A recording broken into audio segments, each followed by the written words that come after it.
اس دنیا کی کوئی جگہ ایسی نہیں ہے جو خانہ کعبہ کی طرح مقدس اور مرکزی حیثیت رکھتی ہو۔ خانہ کعبہ سعودی عرب کے مکہ شہر میں موجود ہے۔ روزانہ ہزاروں کی سنکھیا میں مسلمان 24 گھنٹے خانہ کعبہ کا طواف کرتے ہیں۔ خانہ کعبہ کی تصویر کروڑوں مسلمانوں کے گھروں کی زینت ہے۔ دنیا کا ہر مسلمان خانہ کعبہ کو اپنا قبلہ تسلیم کرتے ہوئے اس کی طرف منہ کر کے روزانہ 5 وقت کی نماز ادا کرتا ہے۔ دوستو، خانہ کعبہ کا اتہاس بڑا ہی دلچسپ رہا ہے اور بہت کم لوگ ایسے ہیں جن کو خانہ کعبہ کی ہسٹری پتہ ہوگی۔ تو آج کی اس خوبصورت ویڈیو میں آپ کو خانہ کعبہ کی 10 ایسی بہترین باتیں بتاؤں گا جن کے بارے میں شاید ہی آپ نے پہلے کبھی سنا ہوگا۔ تو السلام علیکم دوستو، میرا نام ہے عمران خان اور آپ دیکھ رہے ہیں عنایہ پروڈکشن۔ دوستو، سب سے پہلے بات کرتے ہیں کہ خانہ کعبہ کو کب، کیسے اور کس نے تعمیر کیا۔ ہم آج جس کعبے کو دیکھتے ہیں وہ ہمیشہ سے ہی ایسا نہیں تھا۔ قدرتی آفات اور کئی انیہ کارنوں سے سمے پر کعبے کی تعمیر کی ضرورت پڑتی رہی ہے۔ دوستو، ہمیں سے اکثر لوگ یہ سوچتے ہیں کہ کعبے کی تعمیر سب سے پہلے حضرت ابراہیم علیہ السلام اور ان کے بیٹے اسماعیل علیہ السلام نے کی، مگر ایسا نہیں ہے۔ روایتوں میں آتا ہے کہ جب اللہ تعالیٰ نے حضرت آدم علیہ السلام کو جنت سے دھرتی پر بھیجا، تب آدم علیہ السلام نے اللہ کے حکم سے خانہ کعبہ کو تعمیر کیا، جس کے لیے آدم علیہ السلام نے مختلف پہاڑیوں سے پتھر لا کر کعبے کی نیو رکھی۔ اس کے بعد ہزاروں سال بیت جانے کے بعد نوح علیہ السلام کے زمانے میں جب طوفان نوح آیا تھا، تب خانہ کعبہ طوفان کی وجہ سے ڈہ گیا، مگر کعبے کی نیو بچی رہی۔ بعد میں ابراہیم علیہ السلام نے اللہ کے حکم سے اپنے بیٹے اسماعیل علیہ السلام کے ساتھ مل کر اسی نیو پر خانہ کعبہ کو پھر سے تعمیر کیا۔ پھر نبی کریم صلی اللہ علیہ وسلم کے زمانے میں ظہور نبوت سے پہلے قریش والوں نے پھر سے خانہ کعبہ کو تعمیر کیا۔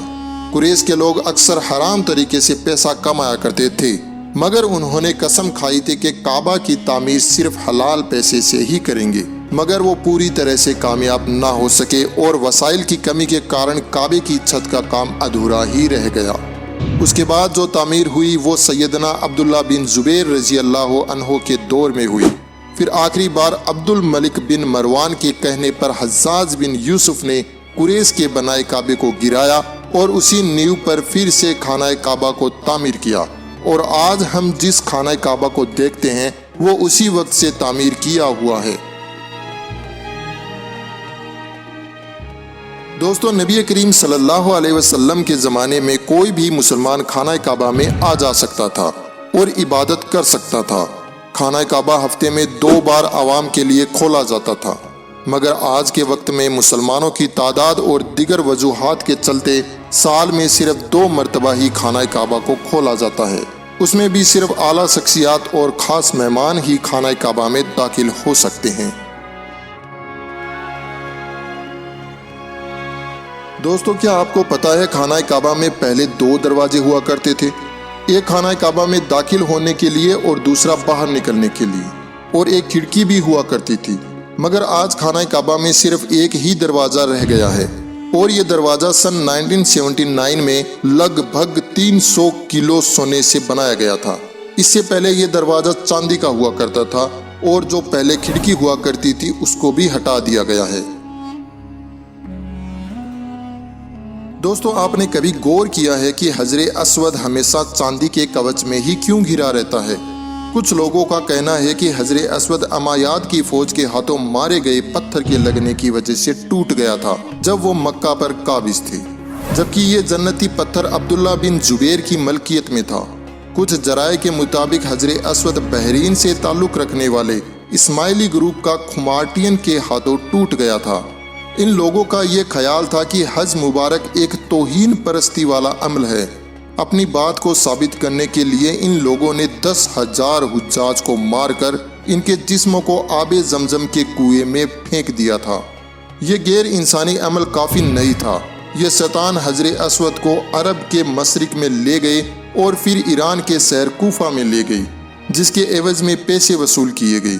ان کو پھر مجبور کیا گیا کہ وہ حجر اسود کو خلیفہ عباسد کو واپس کر دے، اور جب اسے واپس کیا گیا تو یہ ٹکڑوں میں تھا، اور ان ٹکڑوں کو ایک جگہ کرنے کا صرف ایک ہی طریقہ سمجھ میں آیا تھا کہ اس کو چاندی کے سانچے میں رکھا جائے۔ کچھ اتہاسکاروں کے مطابق اس مقدس پتھر کے کچھ ٹکڑے آج بھی کہیں گم ہیں۔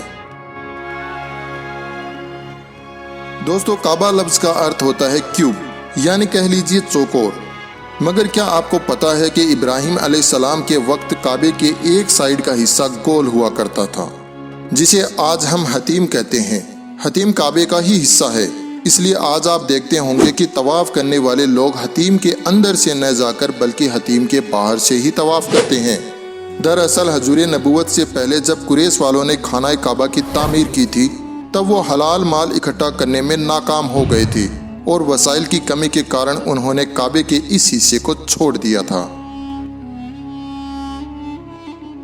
دوستو، ہم مسلمانوں کو خانہ کعبہ کو کالے کپڑے اور سونے کے دھاگے میں دیکھنے کی ایسی عادت ہو گئی ہے کہ ہم خانہ کعبہ کو کسی دوسرے رنگ میں تصور بھی نہیں کرتے ہیں۔ مگر کیا آپ کو پتا ہے کہ پہلے خانہ کعبہ پر مختلف رنگوں کے غلاف بھی چڑھائے جاتے تھے، جن میں ہرا، لال اور سفید رنگ شامل ہے۔ جس کپڑے سے خانہ کعبہ کو کور کیا جاتا ہے اسے کسوہ کہتے ہیں۔ یہ کپڑا سلک اور کاٹن کا بنا ہوتا ہے اور اس پر قرآن پاک کی کئی آیتیں سونے کے دھاگے سے لکھی جاتی ہے۔ ہر سال حج کے دوران 9 ذی الحجہ کو فجر کی نماز کے بعد غلاف کعبہ کو چینج کیا جاتا ہے۔ ہر سال غلاف کعبہ پر لگ بھگ $60 ملین یعنی انڈین روپیز کے حساب سے 42 کروڑ روپے سعودی سرکار دوارا خرچ کیے جاتے ہیں۔ کیا آپ کو معلوم ہے کہ خانہ کعبہ کی تعداد 2 ہے؟ خانہ کعبہ کے اوپر جنت میں ایک اور کعبہ ہے جسے روایتوں میں بیت المعمور کہا گیا ہے۔ نبی کریم صلی اللہ علیہ وسلم نے معراج کا واقعہ سناتے ہوئے فرمایا کہ جب مجھے بیت المعمور دکھایا گیا تو میں نے اس کے بارے میں حضرت جبریل علیہ السلام سے پوچھا تو انہوں نے جواب دیا کہ یہ بیت المعمور ہے جہاں 70,000 فرشتے روزانہ اللہ کی عبادت کرتے ہیں، اور جب وہ یہاں سے چلے جاتے ہیں تو کبھی واپس نہیں آتے، مطلب ہر دن ایک نیا دستہ یہاں آتا ہے۔ دوستو، خانہ کعبہ کے دروازے کو کھولنے کے لیے جن چابیوں کا استعمال ہوتا ہے وہ کوئی سعودی گورنمنٹ کے پاس میں نہیں ہے، بلکہ نبی کریم صلی اللہ علیہ وسلم کے ایک صحابی کے خاندان کے پاس موجود ہے۔ فتح مکہ کے بعد پیارے نبی کو خانہ کعبہ کی چابیاں سونپی گئی، مگر پیارے نبی نے یہ چابیاں اپنے پاس رکھنے کے بجائے بنی سیبہ خاندان کے عثمان بن طلحہ کے ذمے کر دی۔ اس وقت سے لے کر آج تک خانہ کعبہ کی چابیاں عثمان بن طلحہ رضی اللہ عنہ کے خاندان کے پاس ہی ہے۔ پیارے نبی صلی اللہ علیہ وسلم کے فرمان کے مطابق یہ چابیاں قیامت تک انہی کے پاس میں رہے گی۔ حضور صلی اللہ علیہ وسلم نے فرمایا تھا کہ اے بنی طلحہ، یہ چابیاں روز قیامت تک تیری تحویل میں رہے گی، سوائے اس کے کہ وہ زور زبردستی غیر اخلاقی طریقے سے تجھ سے چھین لی جائے۔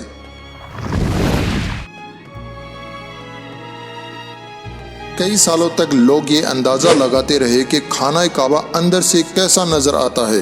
وہ لوگ بڑے خوش نصیب ہیں جن کو خانہ کعبہ کے اندر داخل ہونے کی سعادت حاصل ہوئی، اور ایک خوش نصیب وہ بھی ہے جس کو خانہ کعبہ کے اندر کی تصویر بنانے کا موقع ملا۔ پھر لاکھوں کروڑوں لوگوں نے یہ تصویر آن لائن بھی دیکھی، اور بھارت کے کئی لوگوں کا وہم بھی دور ہو گیا جو یہ کہتے تھے کہ ہمارے دیوتاؤں کی مورتیاں کعبہ کے اندر رکھی ہوئی ہے۔ دوستو، خانہ کعبہ کے اندر کا حصہ سنگ مرمر اور ہرے رنگ کے کپڑے سے ڈھکا ہوا ہے۔ دوستو، خانہ کعبہ مکہ کے ڈھلان والے چھیتروں میں موجود ہے، جس کی وجہ سے جب بھی بارش ہوا کرتی تھی تو وادی میں سیلاب آ جایا کرتا تھا اور خانہ کعبہ کے چاروں طرف پانی اکٹھا ہو جاتا تھا، اور اس وقت اس پانی کے نکاسی کے کوئی بہترین روک تھام بھی نہ تھے۔ مگر مسلمان اس وقت بھی خانہ کعبہ کا طواف جاری رکھتے تھے اور وہ تیراکی کر کے طواف کیا کرتے تھے۔ اگر دوستو آپ کو یہ ویڈیو پسند آئی ہے تو اپنے دوستوں اور اپنے چاہنے والوں کو شیئر کریں، اور ہم سے جڑے رہنے کے لیے برائے مہربانی ہمارے چینل کو سبسکرائب ضرور کریں اور بیل آئیکن کو دبا دیں۔